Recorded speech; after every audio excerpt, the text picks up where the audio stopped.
Patti Rodil es maestra en biología molecular por el IPICID y biotecnóloga por la UAC. Realizó una estancia académica e industrial en Brisbane, Australia. Durante 3 años dirigió Mircos, empresa mexicana de biotecnología reconocida como una de las 50 más innovadoras en el sector salud por AXA Challenge. Ha participado como ponente en diversos eventos nacionales y comunidades de emprendimiento. Fue representante de México en eventos internacionales en Chile, Alemania, Colombia, Perú y Estados Unidos. Forma parte del comité ejecutivo de All Biotech y del Global Community Biosummit del MIT. En 2020 fundó la Comunidad Científicas Mexicanas, que reúne a más de 8.000 científicas de todas las áreas del conocimiento.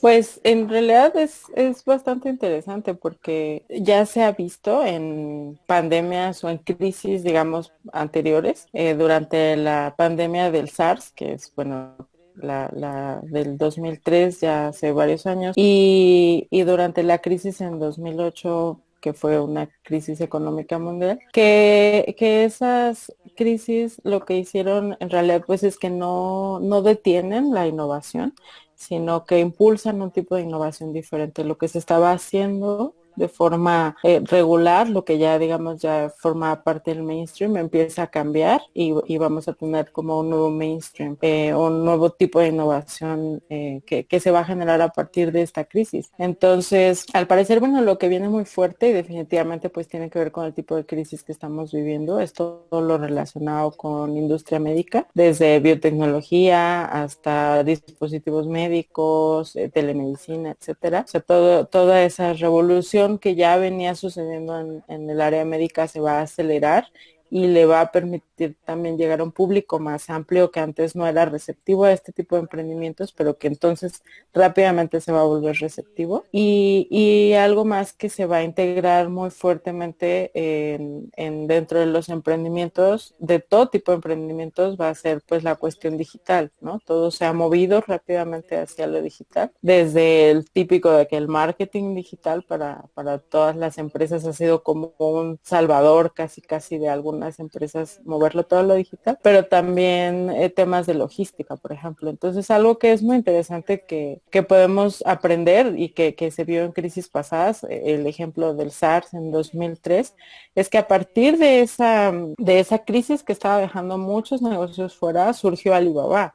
Entonces Alibaba, pues sabemos que es una de las empresas más grandes del mundo, que ha cambiado totalmente la distribución de productos alrededor del mundo. Entonces, este tipo de crisis pues presentan oportunidades para las personas que encuentran estos nichos de innovación, que son los que van a tener un boom muy fuerte a partir de ella. Entonces, ¿cómo va a cambiar la economía? Que era la pregunta. Pues en realidad creo que el cambio viene hacia eso, hacia qué tipo de innovación va a quedar, qué tipo de innovación y qué tipo de negocios y empresas van a quedar relegadas contra las que se van a poder adaptar y van a surgir de esta crisis. Entonces viene muy fuerte todo lo que tiene que ver con industria médica y también todo ese cambio, esa digitalización de muchas que ya existen y nuevas. Y por su parte en el área de biotecnología, creo que la biotecnología tiene la ventaja aquí de que seguramente, bueno, la biotecnología tiene la ventaja de que la mayoría de sus productos están enfocados hacia sustentabilidad. Y el tema de sustentabilidad va a ser, de por sí ya estaba siendo algo importante, pero con esta nueva crisis en donde vemos que surge precisamente a partir de un problema de sustentabilidad, donde hemos estado viendo los efectos alrededor del mundo de tener empresas no sustentables. Entonces va a ser una oportunidad muy fuerte para los que tengan innovaciones biotecnológicas que puedan mantener las líneas de distribución, mantener los procesos y las industrias que ya existen, pero desde un punto de vista sustentable. Entonces es muy importante integrar esta parte dentro de los nuevos emprendimientos.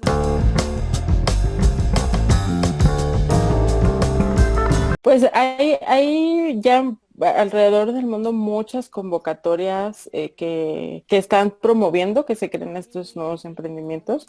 Y bueno, un ejemplo es en IndieBio, que se lanzó la convocatoria en respuesta a COVID, pero no solo es COVID, sino en realidad lo que se está buscando es saber qué respuestas se puede dar si surge otra crisis como esta, ¿no? Nadie estaba como preparado.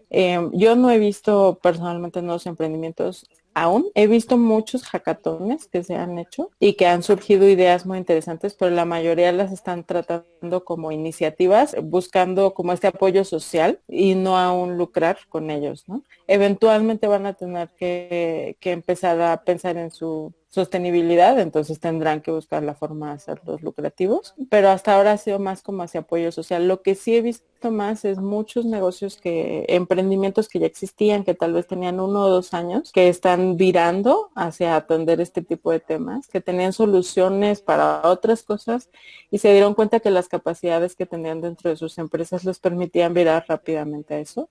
Por ejemplo, empresas de impresión 3D que ahora están ayudando con temas de caretas, respiradores, etcétera, o empresas de análisis clínicos y de moleculares que ahora están virando rápidamente hacia hacer este tipo de pruebas que tal vez no era su fuerte, pero que lo están tomando. En la página de Donadora hay una cantidad enorme de iniciativas más enfocadas hacia lo social.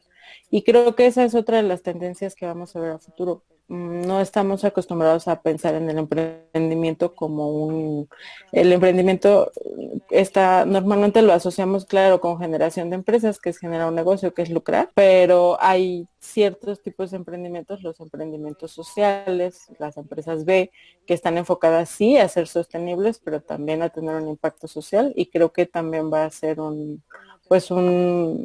una tendencia que vamos a ver a partir de esta crisis.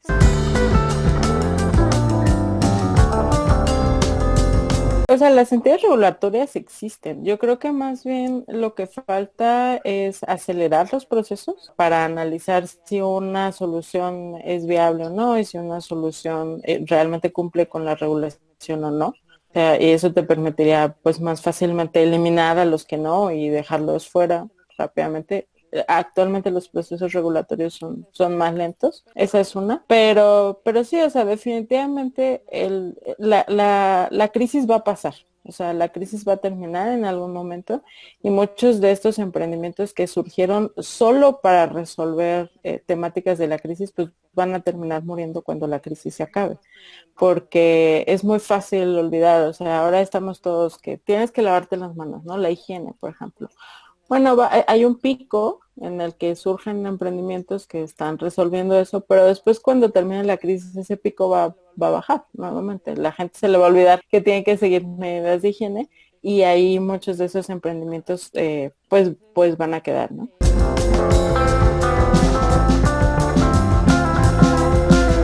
Creo que para los emprendedores el mensaje sería enfocarse en lo que puede tener resultados a largo plazo y no enfocarse solo en el tema de COVID. O sea, COVID es una enfermedad infecciosa emergente más.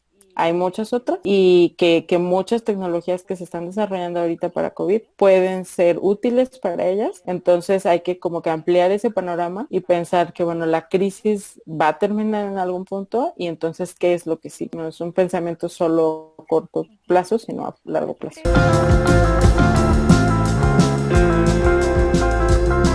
Bueno, una de las razones muy fuertes por las que en Latinoamérica en específico este tipo de vinculaciones no funcionan es porque no hay políticas públicas asociadas que te permitan que funcionen. O sea, las políticas públicas de vinculación en general en Latinoamérica son muy débiles. Las formas de transferencia de tecnología, si bien se está trabajando constantemente en eso, aún no tenemos como las leyes y las regulaciones que nos respalden. Entonces, pues creo que el objetivo debería ir hacia allá. Por supuesto que mantener las vinculaciones es saludable, pero una de las razones por las que yo creo que esto está funcionando mejor en este momento es precisamente porque las empresas y la sociedad lo están viendo como un impacto social y no se están enfocando en las ganancias que debe tener la empresa, pero cuando termine la crisis nuevamente, pues las empresas tienen que ser sostenibles. Entonces ahí ya van a entrar conflictos de interés que en este momento no están presentes. Lo que te permite eso, tener buenas políticas públicas y tener normativas regulatorias, es que entonces cuando se genera esta alianza, pues es una relación ganar-ganar, donde gana la empresa y también gana la institución. Y en este momento no se está viendo así, porque todo el mundo está volcado en la parte social y en vamos a ayudar, pero va a llegar un momento en el que eso se va a acabar. Entonces, ¿qué debería seguir? Pues debería seguir enfocarse en verificar que las normativas y regulatorias, desde las institucionales hasta las leyes de, pues en este caso cada país, permitan y fomenten esta vinculación entre academia, industria, sociedad, organizaciones civiles, etcétera, y que entonces ahí sí se puedan generar vinculaciones a largo plazo con visión de generar productos a futuro. Si lo dejamos, como dices, nuevamente solo en esta pandemia, pues entonces se termina la pandemia, pues se termina la vinculación.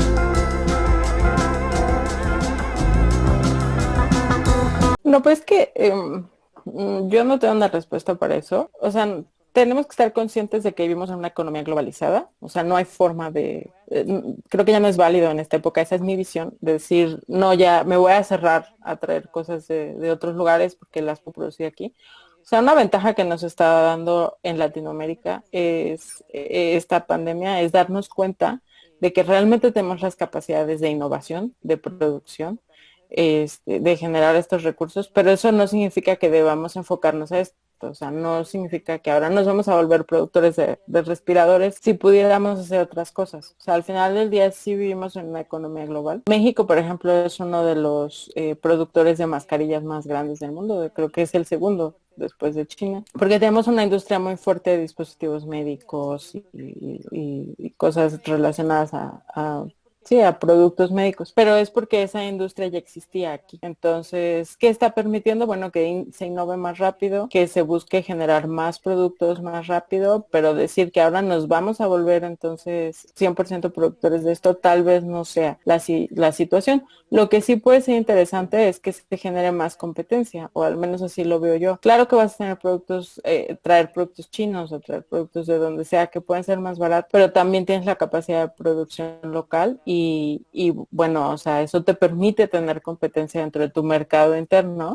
No todos van a comprar los más baratos, no todos van a comprar los nacionales, pero se genera una competencia que hasta ahora pues prácticamente era nula, ¿no? Entonces creo que iría más, o para mí sería más interesante pensar de ese lado que decir, no, bueno, ahora vamos a cerrar la importación de estos productos o ahora nos vamos a volver completamente generadores de estos productos, cuando hay muchas más cosas en las que como región tenemos la capacidad de innovar.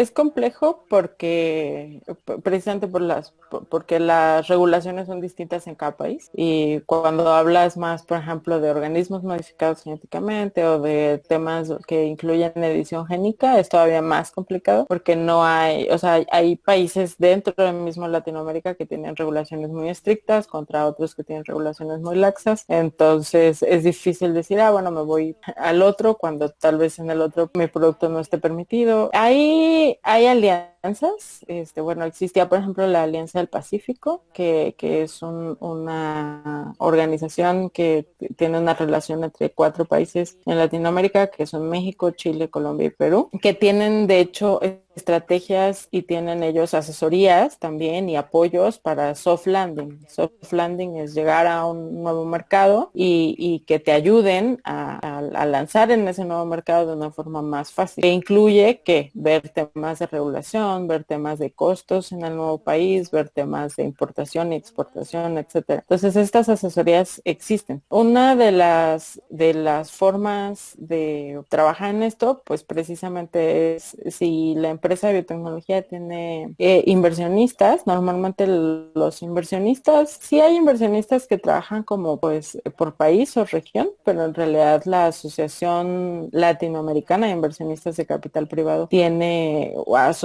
sea, la asociación es a nivel Latinoamérica. Entonces, ese tipo de espacios y tener ese tipo de personas dentro de los grupos de las empresas te permite saltar más fácilmente de un lugar a otro porque ellos ya tienen estrategias de soft landing también bien definidas. Entonces, para empresas de biotecnología, o sea, lo primero es desde el principio, y eso yo creo que se debería hacer desde antes de empezar la empresa, es investigar tu producto y tus procesos, a qué países sí podrías llevarlos y a qué países no, tanto de la región como pues de otras regiones del mundo si es que tu producto tiene la capacidad de llegar allá. Y entonces planear desde el principio. Una de las cosas que yo vi como diferentes en la mentalidad, digamos, latinoamericana que tenemos, en la educación que tenemos contra lo que vi en empresas de biotecnología y de todo tipo en Estados Unidos, en Europa, es que ellos desde el inicio tienen una visión global y no tienen la visión de empezar lento, no tienen la visión de decir, ok, voy a primero a vender en mi ciudad y después en mi estado o en mi provincia y después en mi país y ya después veo cómo le hago para saltar a otro país. No, ellos no empiezan así. Ellos empiezan diciendo, ok, este producto puede servir, ven el mundo y dicen, bueno, pueden servir para esta región, para esta región, para esta región, para esta región.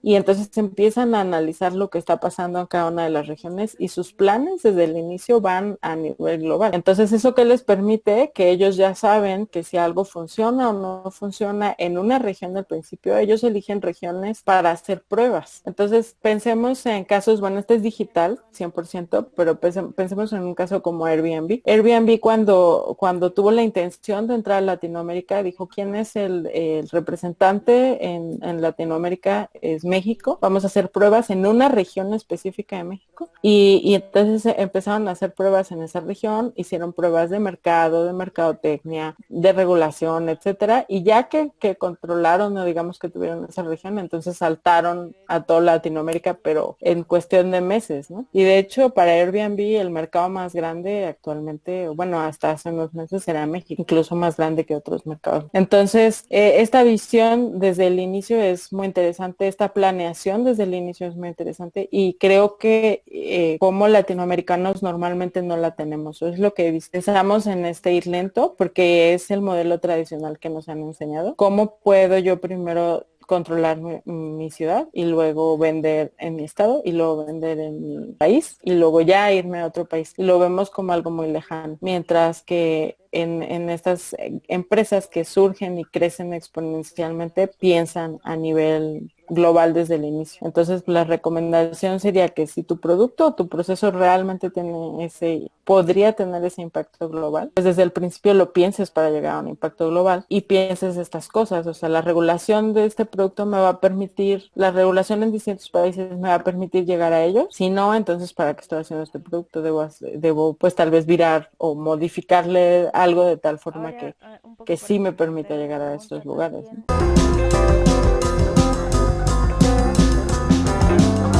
Es un tema tanto entre los emprendedores como entre los inversionistas en Latinoamérica. Todavía hay como cierta desconfianza. Allá hay inversionistas, o sea, bueno, la Asociación de Inversionistas de Capital Privado en América Latina es relativamente grande. Invierte bastante, mucho más de lo que invertía hace 5 o 10 años. O sea, prácticamente pues más que duplicado. O sea, yo diría casi quintuplicado la inversión en Latinoamérica. Empezaron a entender las nuevas tecnologías en el aspecto, por ejemplo, de fintech o en el aspecto de utilizar estas herramientas digitales y entonces ahora ya tienen más confianza. Ya tenemos pues los unicornios latinoamericanos, ¿no? Corner, Shopee, Rappi y todos estos. Y entonces ahora lo que viene pues es lo que deberíamos estar trabajando es generar esa confianza justo en el sector de biotecnología porque a nivel mundial en los grandes polos de inversión pues es lo que sigue, es donde ya se está invirtiendo y es en lo que se busca invertir en los siguientes años. Y en Latinoamérica todavía estamos, tanto los emprendedores, los bioemprendedores tienen como esa desconfianza de los inversionistas, como los inversionistas esa desconfianza de los emprendimientos en biotecnología. Entonces, pues lo primero creo que hay que hacer es, para empezar, conocerse, juntarse, o sea, las inversiones son relaciones a largo plazo y entender lo que uno le ofrece al otro, ¿no? Entonces, el inversionista, tú como emprendedor, ¿qué te ofrece un inversionista? Bueno, te ofrece un crecimiento más rápido. rápido, te ofrece tener estos recursos que te van a permitir tener tal vez un mejor producto, un mejor equipo de trabajo. Y del otro lado, como emprendedor, tú debes tener bien claro qué le vas a ofrecer al inversionista, y lo que le deberíamos o se debe ofrecer es un producto que vaya a ser comercializable, no solo una idea, no un proyecto de investigación, porque pensemos, este no es un proyecto de investigación, es un proyecto de inversión. Entonces, algo que vaya a ser redituable. Yo he escuchado emprendedores que se quejan de que dicen, es que a fuerzas quiere ver ganancias. Pues claro, es su dinero, es su inversión. O sea, a los dos les debe quedar bien claro qué es lo que está ofreciendo. El sector de la biotecnología a los inversionistas le ofrece que si ese producto es exitoso, las ganancias son altísimas. De hecho, es uno de los sectores que es más redituables en la historia. Sabemos que, por ejemplo, la industria farmacéutica, que ahora invierte muchísimo en biotecnología, pues es de las industrias más fuertes del mundo, y una de las razones es que es una de las más redituables. Entonces, ahí hay una ventaja para el inversionista. Pero ya a los emprendedores siempre les digo eso. No pienses que es dinero del inversionista, piensa que es tu dinero. Si tú tienes $10, $100, tienes $100 y que no vas a usar en este momento, ¿qué puedes hacer con él? Lo puedes llevar al banco y que se quede ahí, y cuando regreses siguen siendo $100, pero tal vez ya te alcance para menos. O lo puedes llevar a invertir en un lugar que es seguro, que sabes que te va a dar de ganancia el doble, y entonces puedes regresar en unos años y ya tener $200. O puedes decidir arriesgarlo en algo que no es seguro, pero que sabes que podría darte ganancias 10 veces, entonces en lugar de 200 vas a tener $1,000. Entonces, ¿tú qué harías con tu dinero? ¿Qué es lo más lógico? La mayoría me contestan, bueno, pues me quedo con los $200 porque es lo más seguro. Y pues esa es la realidad del inversionista. O sea, el inversionista muchas veces busca lo más seguro. El que se arriesga, que es este inversionista ángel, estos fondos de capital privado que van hacia el riesgo, que se arriesgan en estas nuevas empresas, realmente están arriesgando perder todo ese dinero, y entonces por eso tú debes tener el mayor número de herramientas, el conocimiento de inversión, el conocimiento financiero para, no les vas a asegurar, pero sí tener lo más posible información para decir, bueno, mira, o sea, tu inversión sí va a ser redituable, y si no es redituable, mínimo te la voy a regresar para que después puedas llevarla a invertir a alguien más. Entonces yo les digo a los emprendedores, si tú no invertirías, o sea, piensa que tú te vas a pedir a ti mismo con el proyecto que tienes $1,000. ¿Tú los invertirías en ti? O sea, dirías así sin pensarlo, sí, ahí va mi dinero porque va a regresar. Si la respuesta no es sí, entonces no busques un inversionista porque no estás listo. Cuando tengas la información suficiente, las proyecciones financieras, etcétera, que es algo que tienes que ir trabajando rápidamente, entonces sí ve con el inversionista, y aún así te va a ver con desconfianza, no te va a invertir el primer, pero hay que generar esa relación, ¿no? Y cada uno debe entender la mentalidad del otro. Entonces, pensarlo así, como que es mi propio dinero, creo, a mí me sirvió para entender qué es lo que ellos estaban buscando y ver si realmente yo podía ofrecerles algo y ellos podían resolver mis necesidades de recursos. Pensarlo solo como, es que necesito dinero y no me lo quieren dar porque no ven el potencial de la biotecnología, pues es un, digamos, como es muy fácil excusarse por ahí cuando no tienes los conocimientos de cómo funciona la inversión, cómo funcionan las finanzas, y cuando escucho esto, la mayoría son emprendedores muy nuevos que aún no tienen esas proyecciones financieras, no tienen forma de justificar una inversión, y entonces por eso dicen, bueno, pues es que no entienden el potencial de la tecnología.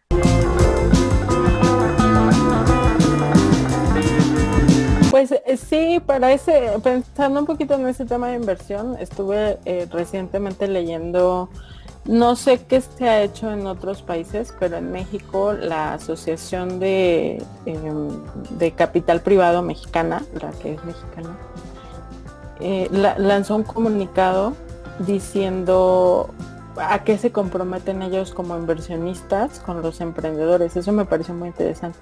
Porque sí es cierto que los emprendedores, los emprendimientos durante esta pandemia, todo lo que no tiene que ver con esta digitalización, todo lo que no tiene que ver con esta logística, por ejemplo, entrega tipo Rappi, Corner Shop, y todo lo que no tiene que ver con dispositivos médicos, están en una situación súper vulnerable en la que pues muchos van a quebrar, o sea, esa es la realidad, muchos pueden terminar cerrando.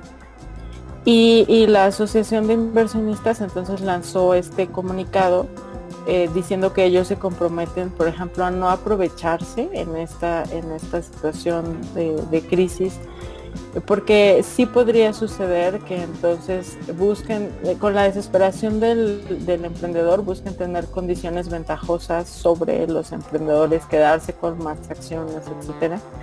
Y lanzaron este comunicado, me pareció muy interesante y creo que son cosas que se deben tomar en cuenta a todos los emprendimientos que no son de estos sectores, que en lugar de que la crisis les ayude o puedan virar, les está afectando.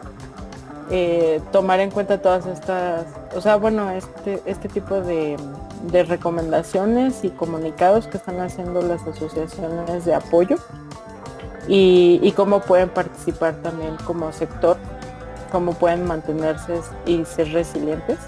La verdad te digo, no sé si en otros países se hayan lanzado comunicados parecidos, pero sí, me parece muy interesante y digno de mencionarse pues esta acción de la Asociación de Inversionistas y cómo pues todo tipo de, o sea, cómo hay todo tipo de consecuencias que no nos imaginábamos que una pandemia de este tipo podría llegar, ¿no? Gracias a ti, cuídate mucho, lo que necesites me dices. Bye.